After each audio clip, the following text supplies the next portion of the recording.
Sure, I'm comfy. You ready? Yes. Okay.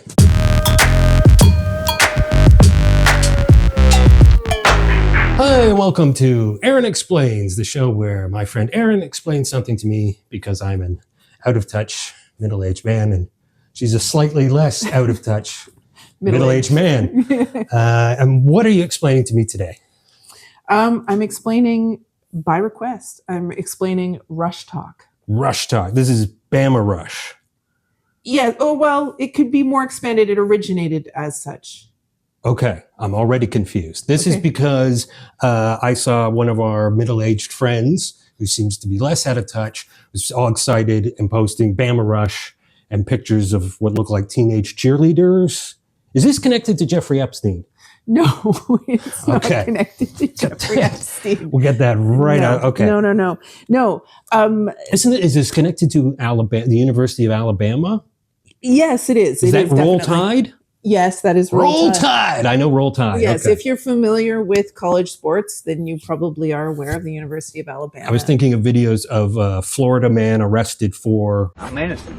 Roll Tide. And then he's screaming, Roll Tide, as Yes, they take him down. All right, have a seat. Roll Tide. Perhaps. That's where I know it. But yeah, I mean, RushTok originated at the University of Alabama. It's essentially videos of young women who are wanting to join sororities or who are rushing, as they say. And these videos, they started in 2021. That was kind of like the first real kind of thrust, or as some people say, like season of RushTok. Oh, so this is new. It's not new in the world of the internet, but it's new. And if you think of the context of the world, yes. Yeah. Okay. All right. Yes. Okay. Because Because time goes so much we've faster. had a number of on the years of internet. RushTok. Okay. Because between 2021 and 2025, you could say that we're in the fourth season of RushTok. See, my assumption was this was something to do with college, and this was like some old tradition that's been going on for decades. No. And sororities obviously have been I just going on became for decades. aware of it. Okay. Yeah. Yeah. I think the reason why people are interested in this, or how they got interested in it, is in the same way that everybody is interested in kind of mysterious clubs that have membership rituals. Skull and crossbones. Exactly, that kind of thing. And you get kind of insight into that by watching these young women in TikToks talking about rushing different sororities, and they're also providing kind of rushing is when you want to join, when you're trying to join. When you're trying to join. And this is like an audition tape? Is that what I'm assuming? No, this is following the process. The rushing process takes, I mean, and I don't know all of the ins and outs of it, because basically anyone who's watching this, you're either an insider or you're an outsider, and there are all sorts of information. If you were once a sorority member, you probably are watching it for different reasons than someone like me. I was never a sorority member. However, I was a member of a figure skating team, and so I am familiar with what it means to... With catty girls. Yes. Yeah, I'm familiar with what it means to be involved in an organization that's all teenage... Vicious, vindictive, catty. Yeah, except awful. Except the way that it's presented in RushTok is really quite, shiny. You get the outfits of the day. You learn about the fashion of sororities initially and primarily in Alabama, the different types of clothing, etc., that these young women are wearing. They outline them, specific kinds of shoes, specific kinds of clothing, specific kinds of jewelry. Very expensive, and you have to wear this while you're trying to get into the sorority. And there are different parts of the rush week, different days that have different meanings. And because this became such a sensation, in 2022, there were some sort of breakout stars of RushTok. One of Okay. them being Kylan Darnell, who is a young woman. Now she's a senior at the University of Alabama, but she really sort of blew up when she rushed. She came to the University of Alabama with a lot of followers, and then during the Rush Week, she gained all sorts of more, and that has kind of continued. Okay. It led to an HBO documentary series about Bama Rush. Called Bama Rush. Okay. And then this year there's a new Lifetime series. Is that on Max or HBO Max? I don't know. But anyhow, then this year there's a Lifetime series about sort of mothers of prospective sorority members. But what I think is interesting is how appealing it is to those of us who are outside of this world. Right. You know, as Canadians. Why? Yeah. Because I think it's a combination of it being this kind of a secret club. There's all of this kind of information that you feel that you're getting access to. Okay. It is like a TV show. There are characters. The same year that Kylan was the big breakout star, there was a young woman named Morgan who didn't really fit the mold of the typical sorority girl. Right. And she was followed by lots of people. She wasn't asked to be a member of any sorority. And it was a very emotional type of moment for her. But these are real people. Right. These are real people. Well, that's just it. It's not a TV show. No, but they function in that every year at around this time in August, you have the opportunity to follow these young women as they are rushing these sororities, again, primarily in Alabama, but it's expanded. And so in Florida, Texas, you know. But all SEC.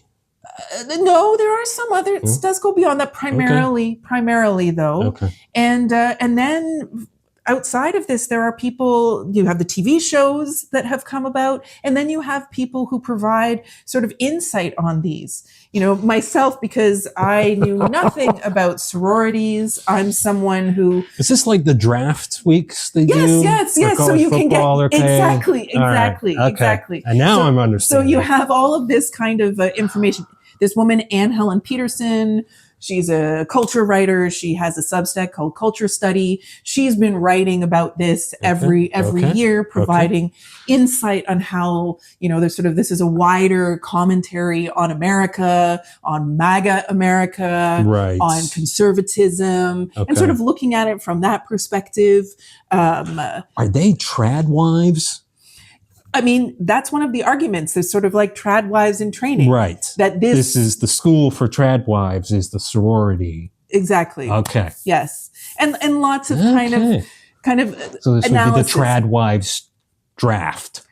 Maybe. Yes. Okay. Yes. Pick your trad wives. Yes. But I think for me in 2025, a lot I'm imagining them all running a 40. Yeah. Oh, in 2025, the dancing, the outfits, the perfect hair, the perfect makeup, where it might have been kind of fun to watch as we were sort of exiting the COVID period. Right. Now that we've entered kind of fascist, white supremacist domination in a way that is much more evident than in the past, and having an impact that's much more evident than the past, I personally find it a lot harder to just without thought enjoy the surface of this. Because the thing is that although the pretty dresses and pretty dresses are the same as they always were, and the dances are the same as they always were. I mean, this is a very, very white. But they're goose stepping underneath it all. Maybe the sameness is a problem. Right. It's still quite evident that rushing for anyone who is not white and blonde is a different experience, and then expand that. And there's a whole. I was going to ask: is there undercurrents. token representation of non? Yes. There's blonde token. whites? Yes. Yeah. Absolutely. You let in a ginger. Yeah. But again, you know, this is, I think the big problem with the interest in RushTok, especially from folks like me, middle-aged white ladies watching it as a means of reconnecting with their own sorority days, or connecting with reliving trauma, essentially. That sounds like fun. or wanting to have kind of an understanding, or thinking that this is just a sort of fun thing to follow these characters as they go through this process. Right. I think that it's kind of playing into a wider system that maybe isn't so fun and shouldn't necessarily be an object of enjoyment. I'm getting images of Starship Trooper. Remember that movie? Yes. They seem like the kind of characters that would be rushing, and then by the end of it, they're full-blown militant Nazi mass, genocide monsters. Am I far off? I mean, I don't want to again, but is that too much? I mean, I don't want to. I don't really want to make assumptions about young women, and what they're doing within a larger structure. But I do think that it's hard to look at the larger structures around so-called Greek life in the United States, especially in these colleges, and not find them tremendously problematic. All right. Okay. Well, that explains it. Roll Tide, everybody. Zig Heil. Thanks for watching. Leave a comment below, like and subscribe. Let us know other topics. Thanks for watching. How's that? That's fine. That was good. All right. I think at the end you said that I was a middle-aged man at the beginning instead of woman. I did. Okay, good. I said that on purpose. On purpose? Great. Okay.